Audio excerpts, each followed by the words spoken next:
All right, well, welcome everyone. We'll go ahead and get started. So welcome, ladies and gentlemen, them and theirs, boys and girls hiding in the background screens. Welcome everyone to our Q2 product roadmap. I'm so excited to be talking about all the amazing features we have coming your way, as well as many more that you can take advantage of right now, here in the middle of May.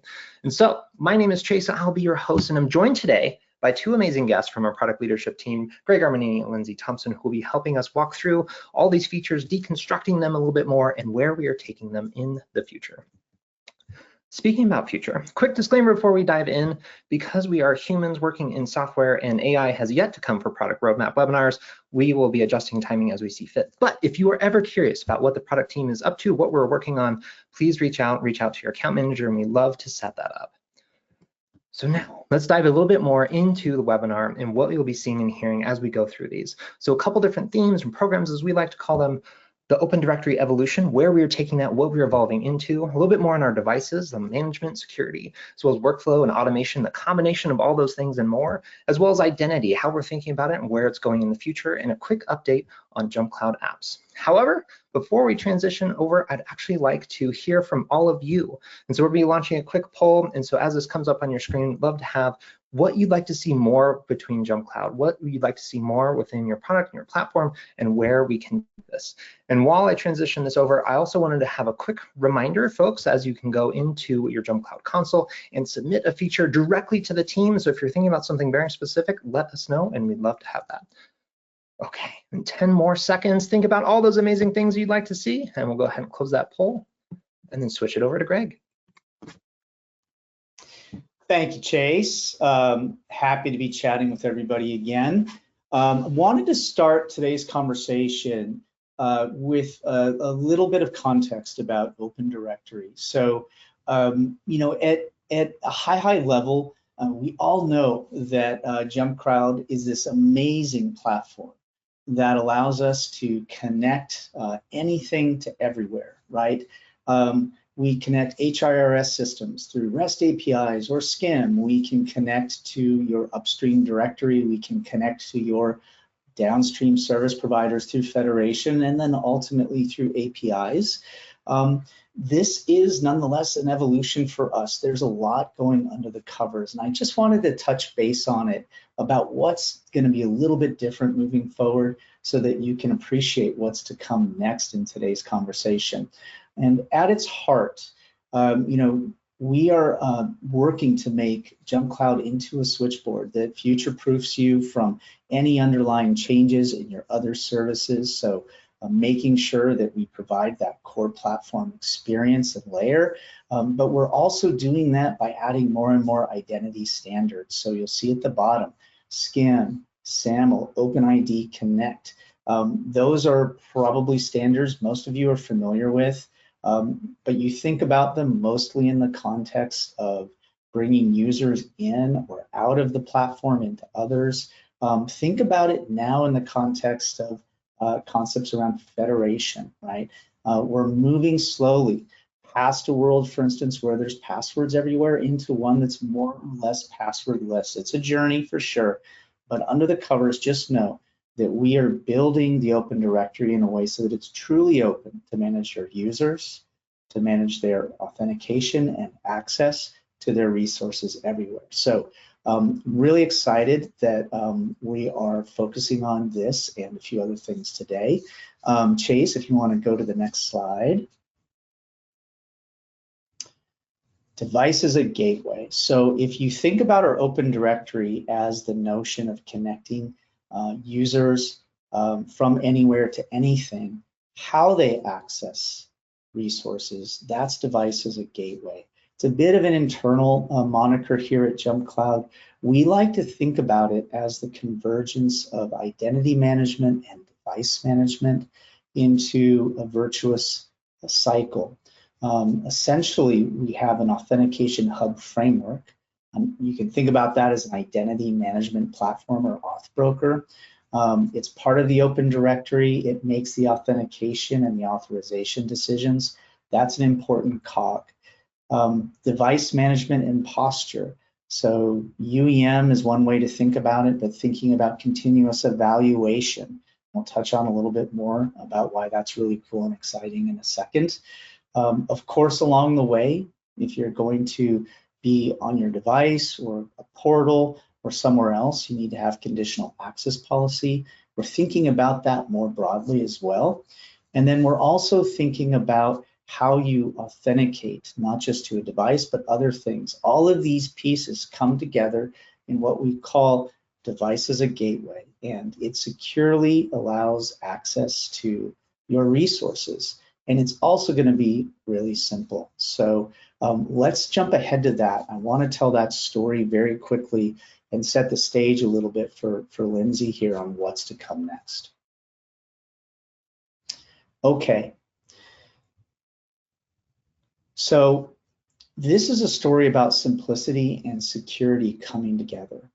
So the way I think about it is IT today is really hard, whether you're provisioning devices, securing them, and we all know that we're moving to more of a remote first and self-service world. And so imagine if that was truly easy. And what I mean by that, imagine you're an employee, maybe you're in the office, you walk up to a computer in a conference room, or you get a machine that's delivered to you. You open that new computer up, you click a link. It allows you to sign in not to the device, but into a web view. You sign into JumpCloud, or maybe another identity provider if that's what you use. Maybe it's Ping Identity. Once you do that, suddenly you get asked on that same device, well, set up your PIN and your biometric for your new local account that was instantly provisioned, that wasn't there before. Next, you go to the browser, and you get prompted, would you like to log in with JumpCloud Go? And you just touch your fingerprint to the reader, and then you're off to the portal. All seamless, no password entered. You launch your web apps, you get authenticated very seamlessly. Maybe you're an IT admin. You want to go to the portal to go take some care of some business. And you'd go do that through the SSO portal, and maybe you get asked to do step up. Only then you get prompted for MFA because you're already on a managed device. If it sounds simple, for the end user, it is, and that's the whole point of where we're going here with device as a gateway and the new Open Directory. We're rethinking fundamentally how we do our platform experiences. We're going to give our customers more choices in terms of how they can use modern authentication to create mostly passwordless or totally passwordless flows, to create higher security flows also in the process. So if you think about it, everything that you're seeing here is going to be best of breed in terms of standards, having immutable tokens that are not transferable to other devices, right? These are all phishing proof, hacking proof, higher resiliency type experiences, but they're easy at the same time. So this to me is very exciting, and this is a big theme for us this year. And I'm going to turn it over to Lindsay, who's going to talk about where we're getting to in Q2 and beyond on this journey. It's closer than you think. So Greg already gave you the high level. These are the components. We're going to dig in. The first component being, I get that fancy new laptop. It's my first day, or maybe I'm just re-upping. I'm getting a new one. And I'm able to just click that sign in with JumpCloud button. And there's a lot of magic that we anticipate in that inspiring, right? So behind the scenes, I signed in with JumpCloud. I'm presented that login window. When I log in, I'm authenticating to JumpCloud. I may have MFA already set up. I'm going to be subject to all of those conditions. And what happens, this is the magic, that device is going to receive a token from JumpCloud that says, yep, that user authenticated, they are who they said they are, they should have access under whatever the context they are in. And we are also going to create on that device that local user account and associate it to that user that lives in the JumpCloud directory, the device that they're logging into. So think of those manual pieces of work that an admin has to take care of today just to get that user on the device smoothly, and all of those associated associations accounted for in our directory. So great, I've logged in, I've got my local account, I belong to this device. How much more freedom do we provide organizations in deciding how they want to create that session, how they want to log that user in? So we are going to be opening up JumpCloud. This is the open directory coming back here and working in the device as a gateway. Bring whatever IDP you want. Today, we allow you to create identities where you want to create them and bring them into JumpCloud easily. So that could be other directories where, hey, we just like to create our users in Google first and flow them in. Or maybe we're creating them in an HRIS or what have you.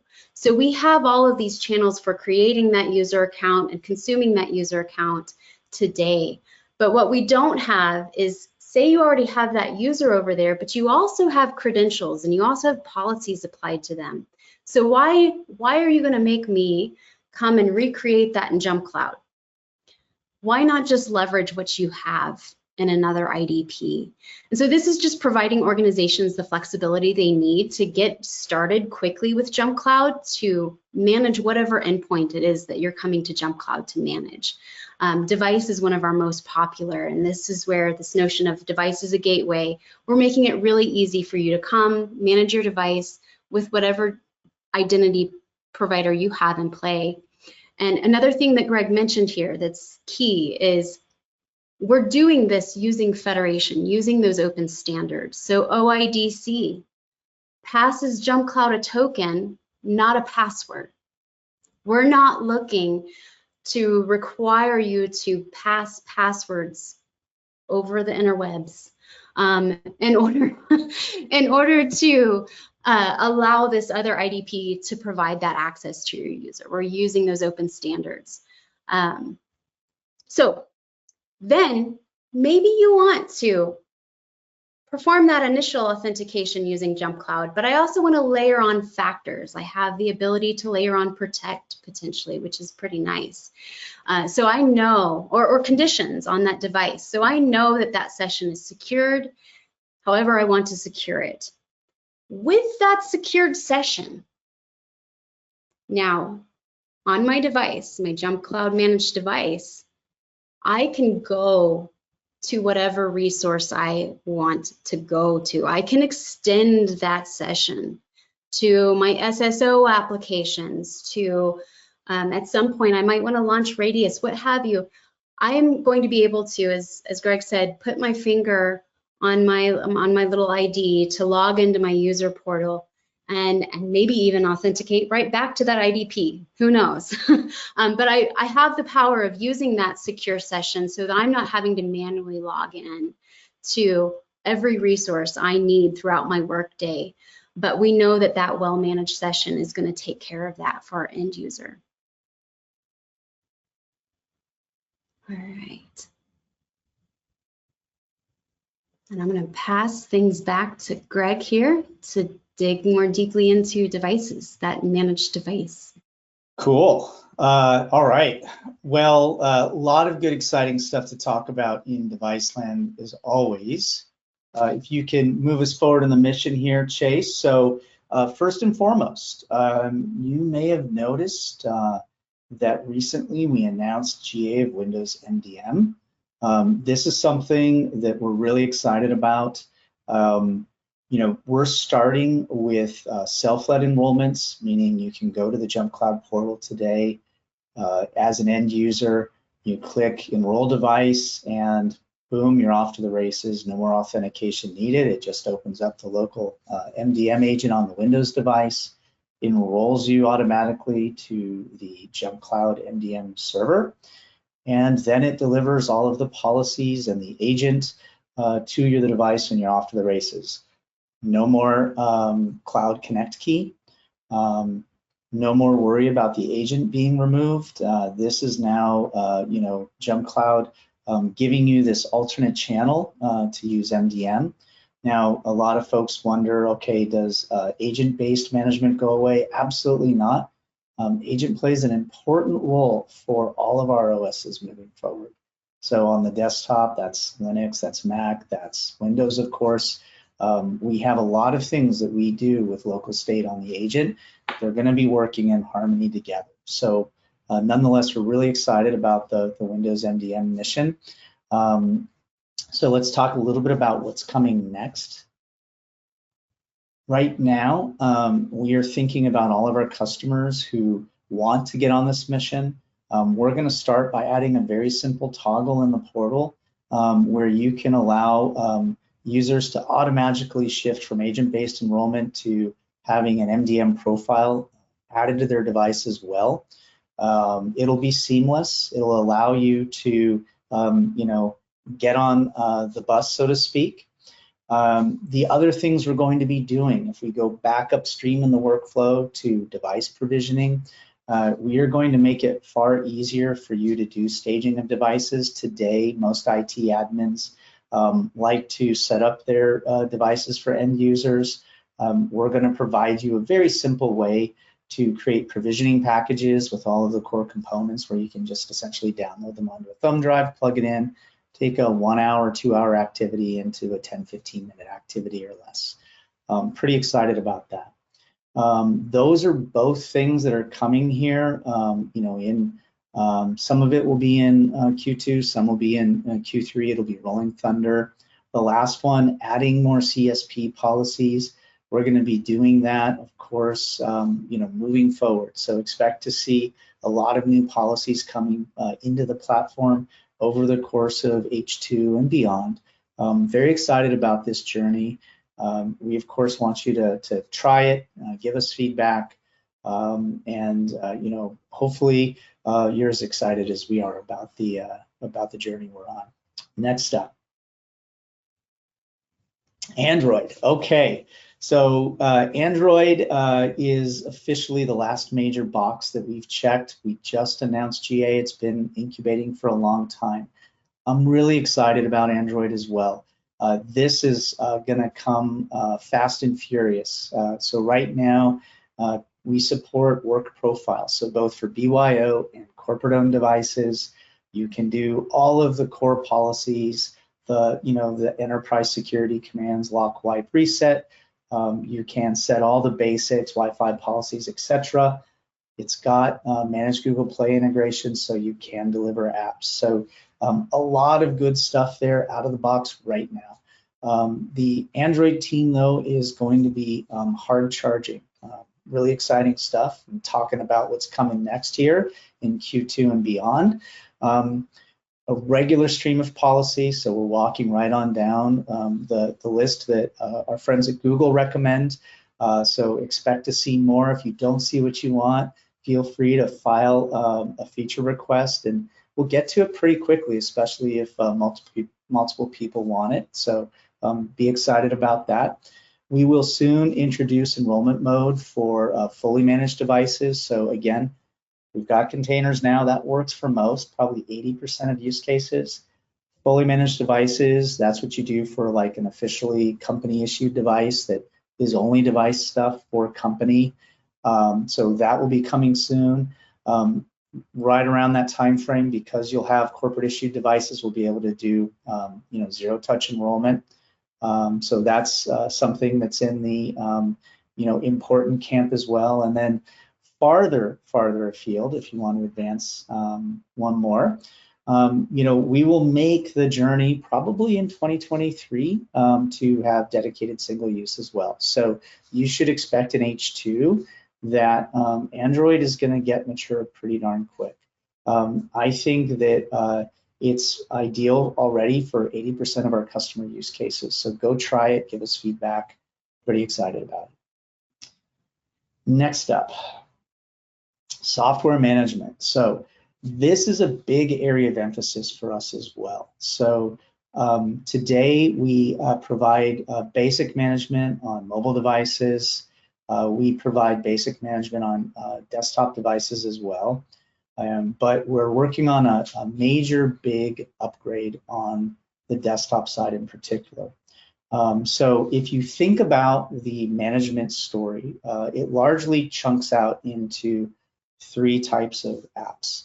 There are public store apps. So, public store apps There are internal apps, private apps, maybe apps that you build or you've licensed.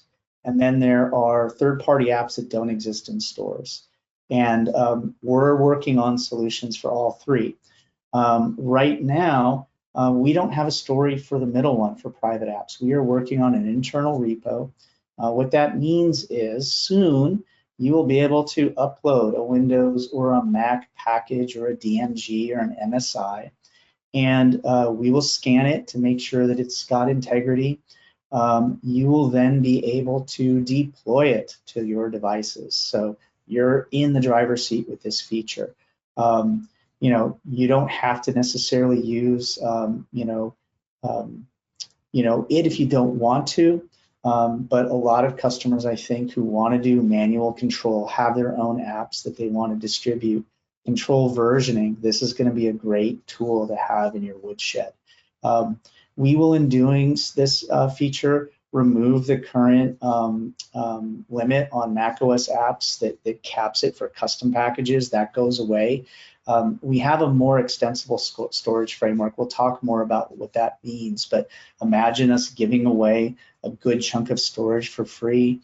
If you really want to get super, super heavy use, we'll talk to you about what that means. But I'm very excited about this next feature. This is coming here probably, Q2, you'll start to see more rumblings around it, but you'll see more here in Q3 for sure.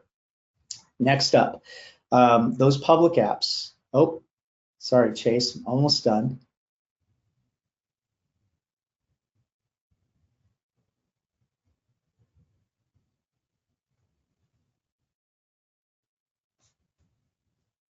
Uh-oh. Give it a second here.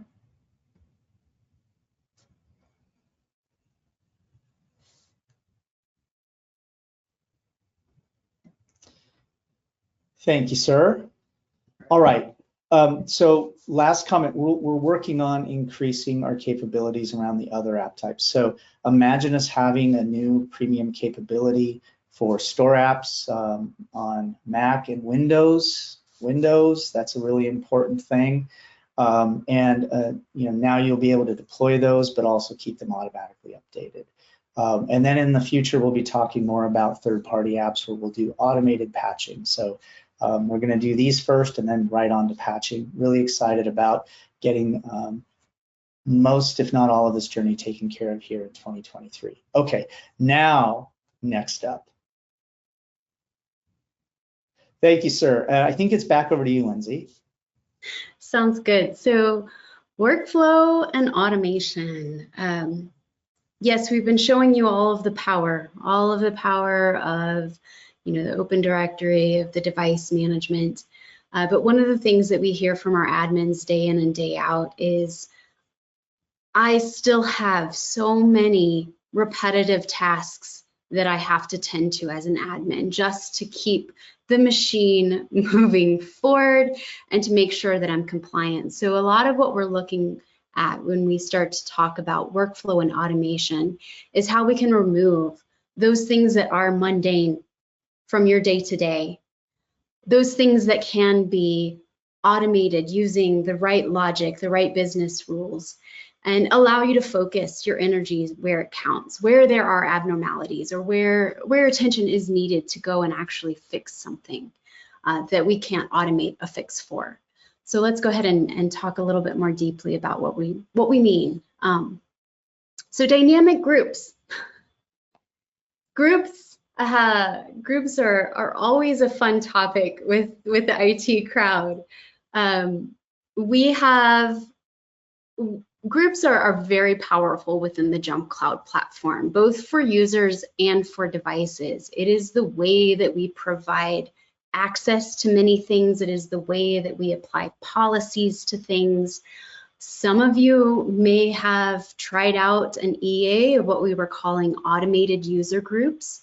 What we're looking to bring to life, bring fully GA, hopefully right at the end of this Q2, is dynamic groups for both user groups and device groups. That's fully automated, fully dynamic user and device groups. There is an There's some control within these kinds of automations, so you can set up your business logic and you can either have it be fully automated or have a review required if there are sensitive groupings that you want to just take a look at and make sure they're kosher before applying those automated changes. You have that capability. Also, with every rule, there's an exception to the rule. And we wanted to make sure that admins, when you're trying to go and make adjustments to a dynamic group, you have a quick and easy way to account for the exception to the rule. We also want to provide you with really strong default groups. So for instance, we have an all user group today. And one of the things we hear quite often is, well, look, great, you gave me this container for all users, but you don't add all my users to it. So think, that's an easy choice for us as a first kind of canned default group for you that leverages this automation. And in devices, think of OS family. So many of my decisions around policies and what have you really come down to what OS a device is. So we're going to have launch our dynamic groups with some really strong default groups that hopefully get you up and leveraging this capability really easily, as well as being able to build your own. And then consistency. So we have groups across our platform, and we want to make sure that regardless of whether you're touching a user group or device group, you're working with consistent controls. You have a consistent way of building a rule to inform membership. Let's keep going, Chase. So great, I've got dynamic groups, but there's more that I need to do than just add things to groups in order to automate and orchestrate. One of the things that we hear dynamic groups being able to help is the application of policies. So that's step one. I make sure I have the right devices in a device group so that the policies that are needed for those devices are automatically applied as well. But one of the things we need to layer on that is more visibility into, am I compliant? Yes, the device is in the group, but did something fail? What percentage of compliant am I? So think of how we're going to help you baseline and ensure that your fleet is protected here. And that includes the ability to run reports and audit what are the activities that are taking place on my devices, where did things fail, how can I dig in and make sure that I get 100% of my fleet compliant.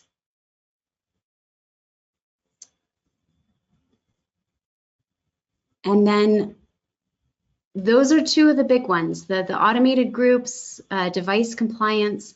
But orchestration is going to extend beyond that. Think again of all the mundane activities. So I just wanted to share with you some of the things that you're going to see us paying attention to as the year moves along, probably a little bit later in the year. We'll get to some of these, but compliance, number one, automatically take an action.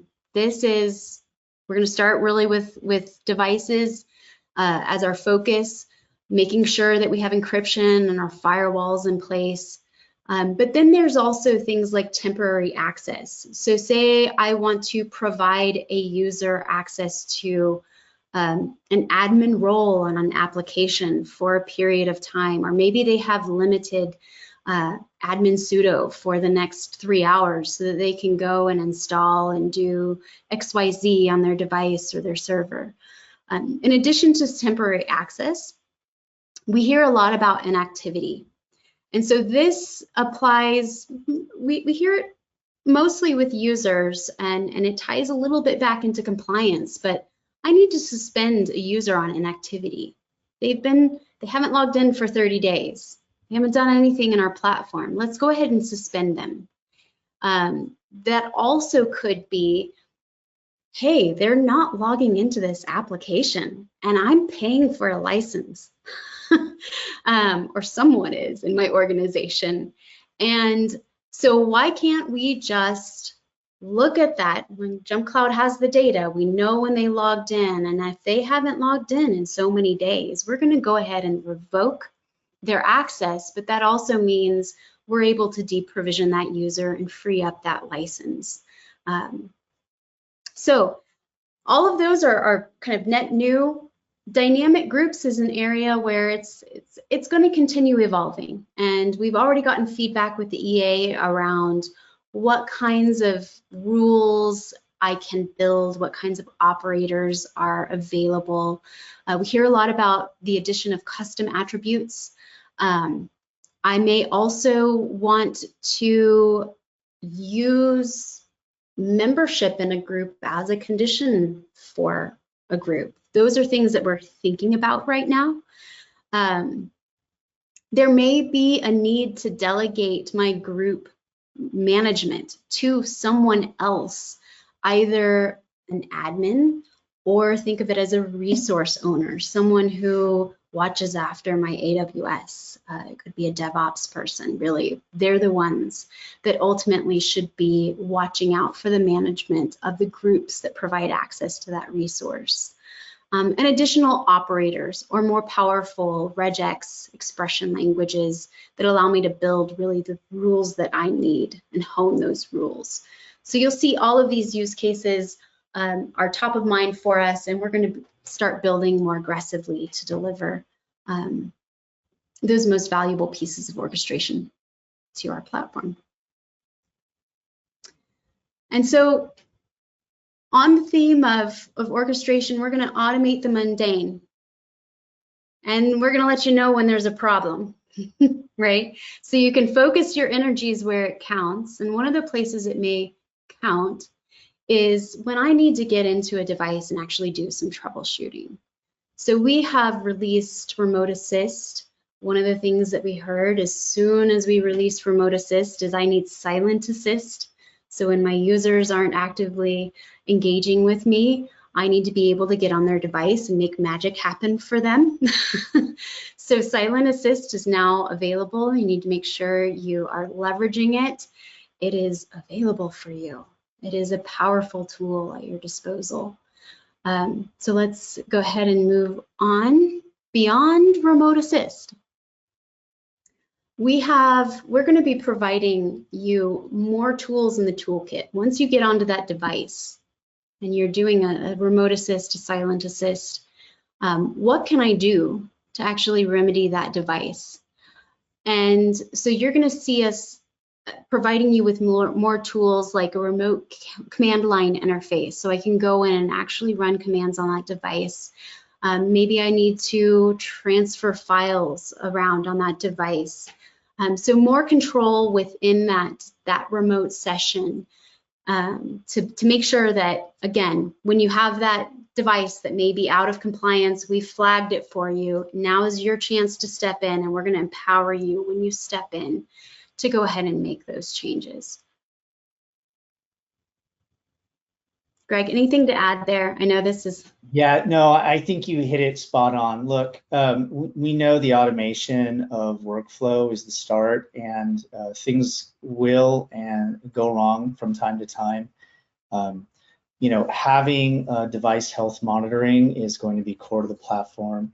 As Lindsay called out, this is a journey, right? So pretty soon you're going to start to see virtual command line. It's not far away, and we're going to be adding in rapid fashion those other components. Now, we do need to hear from you about what you need and help us shape that journey. But it's something we're very excited about. You can see here that, you know, we're looking to make your life a lot easier, right? Our goal here is to allow you to be an individual in an enterprise and run the whole show. So hopefully that's clear where we're getting to for you. All right, IAM, is that you, Chase? It is. Well, it's everyone. Awesome. So I'm happy to dive into identity access authentication and the management of all the things that we're looking at. And so just to round it out, automated user imports. And so again, coming back to the theme that you've heard, kind of getting users in, getting users out, if you do it enough time, onboarding starts to feel like meditation. But when you think about onboarding and doing that automated roles, we've spent a lot of time in making sure, okay, we can get it in. But now we want to make sure that as you are progressing, changing, or operating within different HRS platforms, whether it's custom or bespoke, wherever that might be, we also want to make sure that those identities are in sync.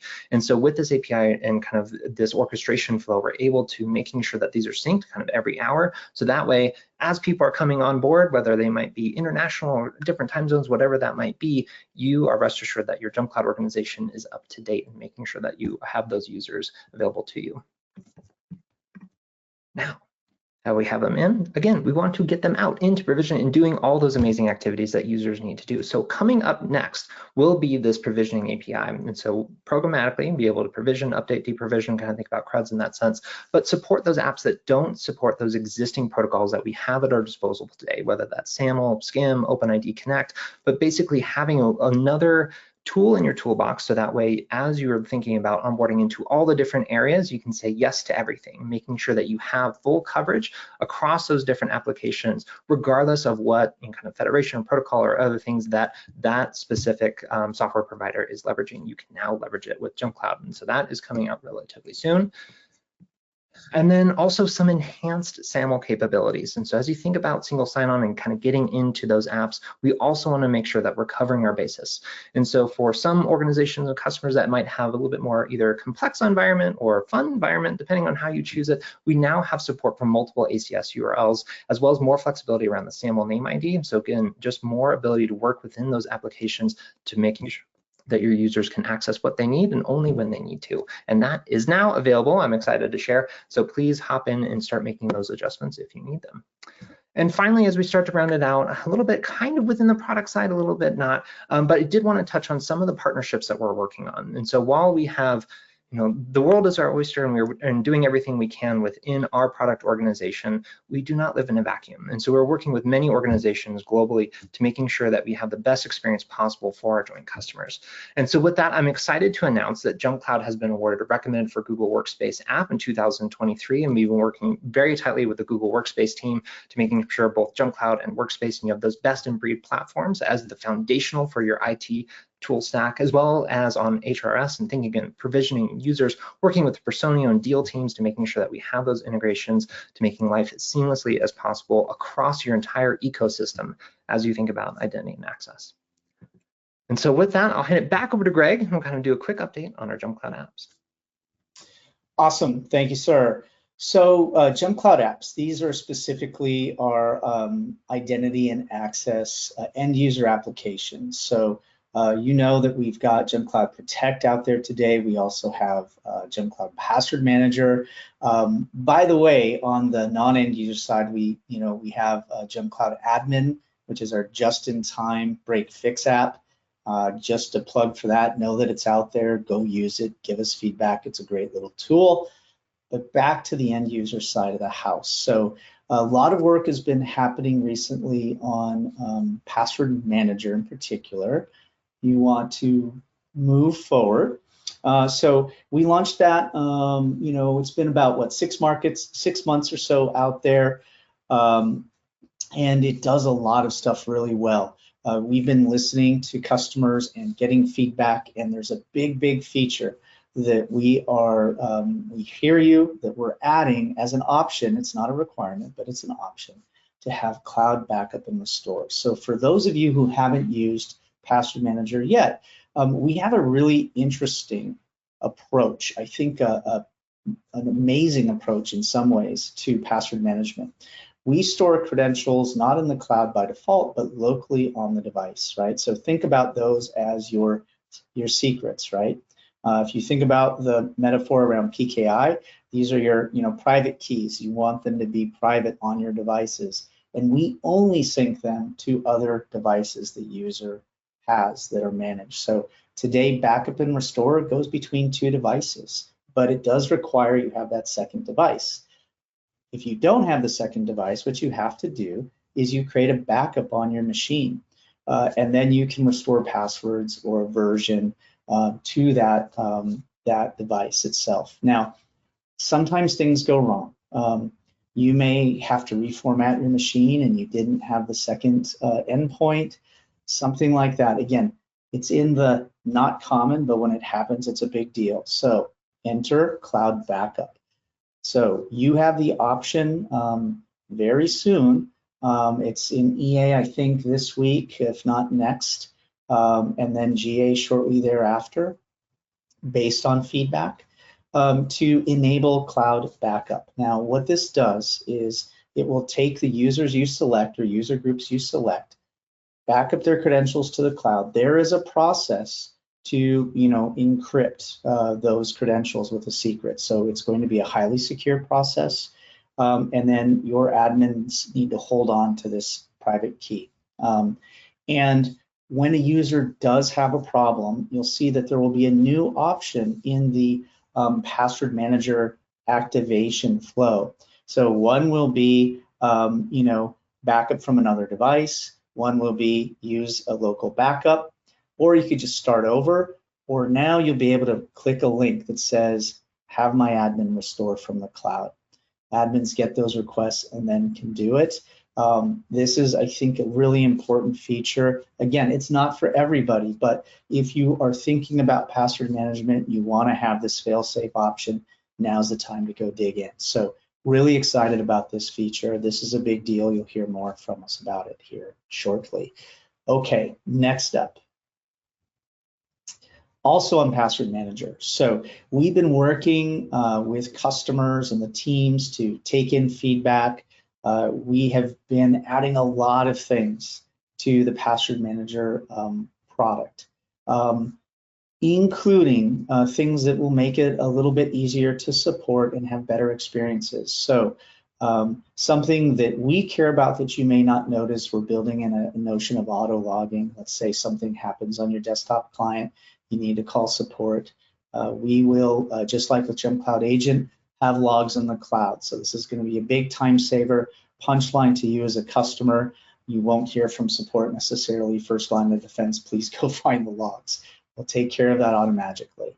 The other thing we're working on, shared folders tend in Password Manager products to have a high load in terms of syncing, recursion patterns, things like that. We're working on improving that.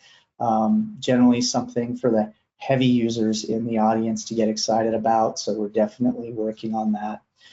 We're also improving how admins can control the deployments of with a centralized sort of command and control model. So in the enhanced settings, we'll be having the ability to let admins curate how shared folders work, how they're shared out. So today it's more of an end user driven activity. We're converting it into more of an admin driven activity as an option. We'll also provide app defaults that are configured from the console and pushed down so users don't have to be in that business. And then the other big thing we're doing is we're continuing to uplift and improve the experiences based on feedback. So making the import wizards easier to use. We're also reintroducing our browser extension into Safari. And then after that, we'll be doing some uplift on all of our extensions because we know that's where most people spend their time. And we're going to make them easier and easier to use. So a lot of excitement, around Password Manager. So, please go try it out. It's easy to use, right? And give us feedback and go. All right, next up, Protect. So Protect is in, that critical category of boring but important. So we've had it in market here for a bit. Behind the scenes, we've made some improvements to it. Recently, we started shifting it from hybrid UI to all native UI. So using Swift on iOS, for example, makes it a little more responsive, scales out. So that's an innovation that happened in H1 that we're not really sharing, just so you know, though. That's how we're delivering this feature I do want to talk to you about, which is a convenience feature, but a lot of you said, hey, I just want this to be easier to get my push notifications and act on them directly from a lock screen. This is something we're working on. You'll start to see this here in Q2. This is going to work for both iOS and Android, and it's going to work as you would expect. You're going to get a push notification if you have a lock screen. You can, swipe to act on it and decide what you want to do. Once you make your choice, if it is to approve, you'll use your biometric to authenticate, and you're off to the races. So super convenient. If you're me, super fun. Excited about it.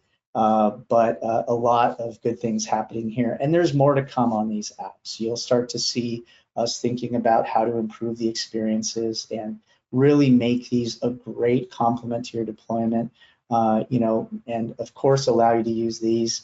JumpCloud Protect is free, right? So bear that in mind. It is a great little product. Okay, with that being said, I will hand it back over to Chase. Okay, well, hey, we did it. We did it all together. Thank you for walking through this journey of all the things that we are starting to unpack and take you along with us as we go through Q2 and beyond. And so with that, I'll go ahead and stop sharing. We do have a quick question that I'd like to have is, one, do you want to hang out? Are you interested in following up with our product UX team? Have more questions about all the things that you've seen here today, and a little bit more feedback on where we can take from your direction, your actions and use cases and other pieces as we go through that.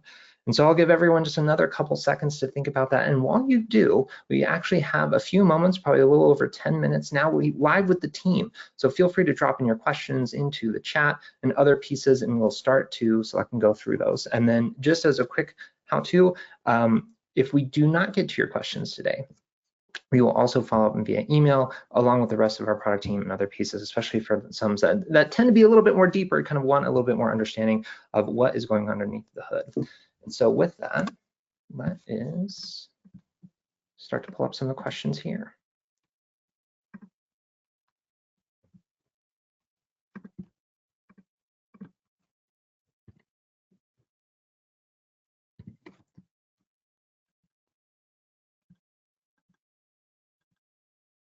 Okay, so a couple questions as we start to look into a little bit more on, what does this mean? Where does this go? Some of those areas are around JumpCloud Go. And so I think just maybe perhaps a little bit more of a description for the audience as you start to think about, okay, what is this thing? And again, maybe how does that fit within the overall flow that we talked about?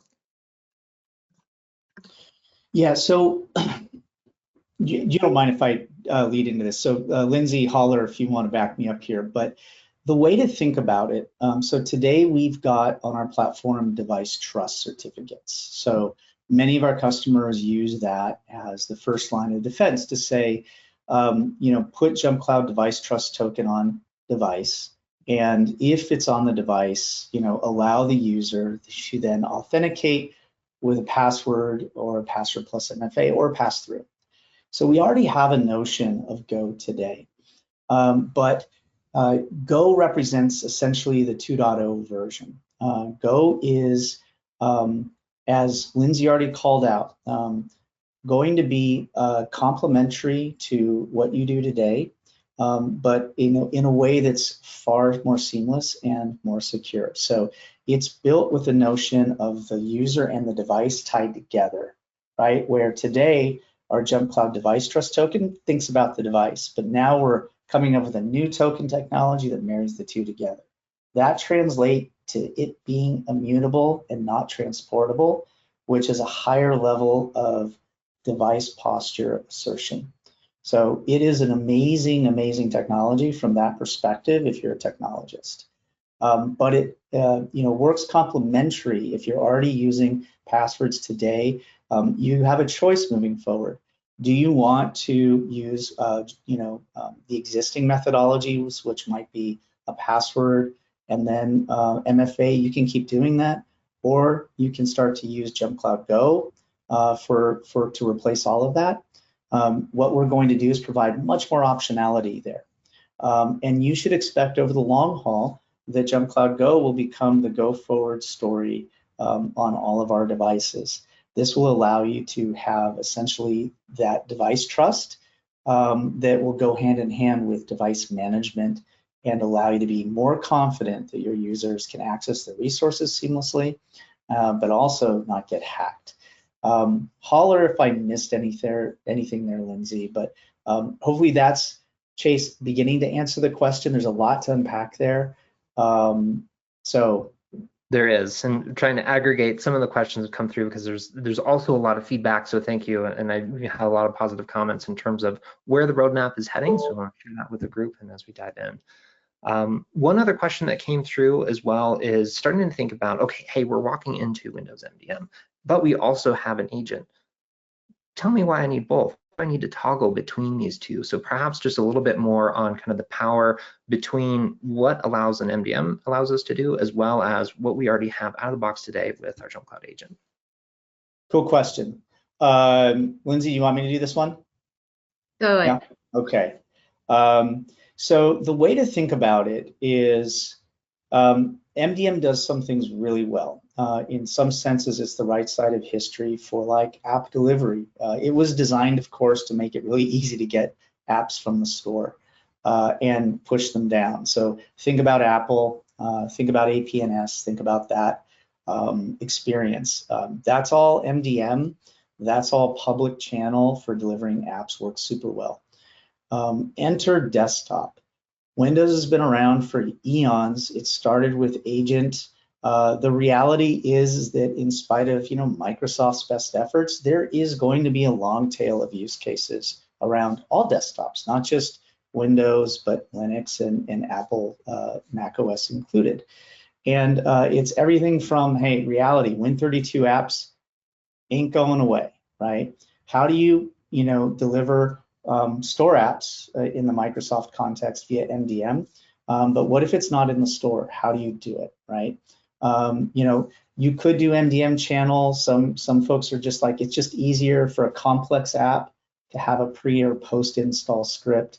You run those in more of a command and agent context. So you really need both to really get into the, do some jobs really well. Another example related to why agent. So Lindsay talked earlier about compliance. Compliance is a big deal. You can do some of that through MDM policies. You can do allow and deny lists, for instance, for an app. You can have is encryption running as a policy, but at some point you need the agent to also do real-time device posture. So we have OS query as an example on devices today. We can use that to really see what's happening on the device and verify. So it's a trust but verify type situation where we're going to use both. And I'm excited about it. This is the right side of history. You don't want to only do MDM. You don't want to do only agent. So hopefully that makes sense. I could write an entire white paper on this topic alone. Happy to chat with folks offline if you want to learn more. All right, perfect. Greg just signed them up for a white paper, so we can have that one done.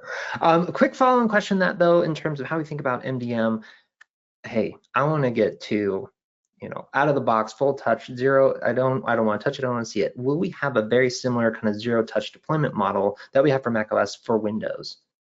Yeah, great question. The answer is yes. So you may have noticed I touched on provisioning package. So by and large, the vast majority of organizations touch their machines. We've been talking to all of our customers about this a lot, and straight up have asked customers, what do you want? Do you want to continue with more of a touch approach, or do you want a zero touch approach in particular for Windows? The other OSs support that really well, but not to pick on Microsoft, it's not always easy to do provisioning with a Microsoft OS. So do you want provisioning package or imaging, or do you want like Ubi flows? And most of our customers are saying, I prefer sticking in a USB stick, making that a 5 or 10 minute provisioning flow. That's where we're starting the journey. But you should expect in 2023, we will be bringing an Ubi style flow to bear. So absolutely, but we're listening to what our customers are saying. So if you're sensing more urgency around that, let us know. We will do it all, but we're trying to be most efficacious for all of you. Perfect. Next kind of couple questions, I'm going to group them around together, will be around compliance. Great, we have these devices. We know that they are now kind of within or without kind of that scope of where they are within that compliance. Now, next what? What are our thoughts on in terms of remediation or kind of additional enhancements to the UI to kind of hop into either that individual device or kind of and take action? And so maybe a little bit more forward thinking there, but perhaps if you want to pave the way for us, either Lindsay or Greg, on now that we're looking at compliance and kind of those areas, what might be other areas that we can go down into?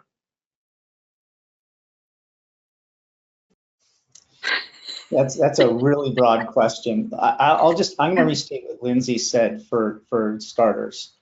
The reality is that I think where this is going is the remediation side of it, and we will address that. So step one is clearly visibility. Is my device compliant? Is my user's machine healthy? That's what Lindsay was really talking about. They're related technologies. Imagine us having an agent that can query status of compliance versus health, reporting that back. Imagine in the context of device health, having some threshold events you can set up to say, if the CPU spikes, I want to have that show up. Maybe the UI would be very similar to what we showed you for the policy compliance, which is, here's a list of devices that seem to have poor health. Great. Next step, remediation. So click on the device that needs help. Maybe it goes right into the virtual command line that Lindsay showed you. So you can do more of a hands-on white glove approach to that machine. Or maybe you use our new group templates, right, for commands and just say, if device CPU is unhealthy, kick it with a script, right? Like we'll build automations like that. Now, on the device compliance side, you start to think about remediations. The most obvious is give a list. This is what Lindsay was talking about, where you could just spit out a list of devices that aren't compliant, and you could go, email those folks or whatever. But yeah, we'll build other remediation, give you options, meaning, you could programmatically send emails. Maybe you could, send an alert. Maybe you could be aggressive and wipe, or maybe you block, right? So we're thinking in terms of those.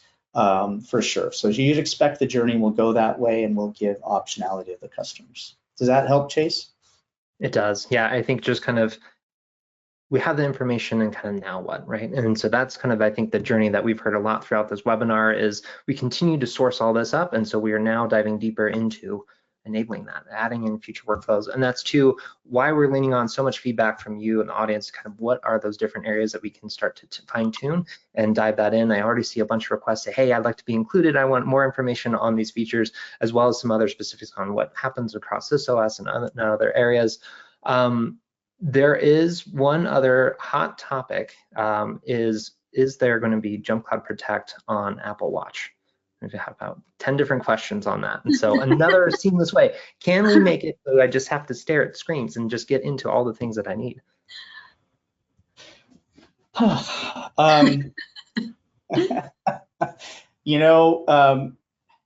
Maybe. Look, I think that this is one where if you're one of those customers campaigning for Apple Watch support, I would jump straight into our community or our request boards and tell your JumpCloud admin friends to conspire.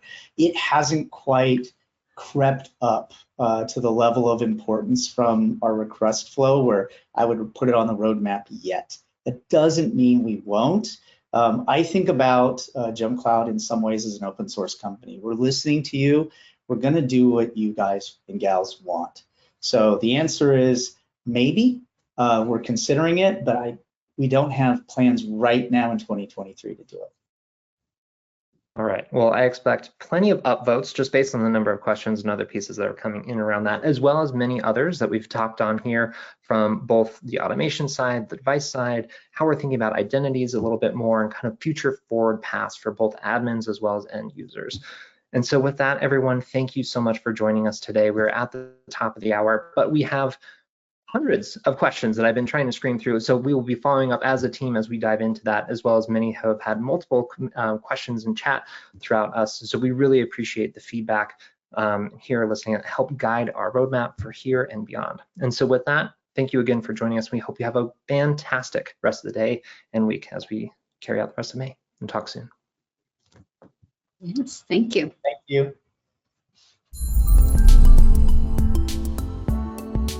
Please subscribe and check out more content from us.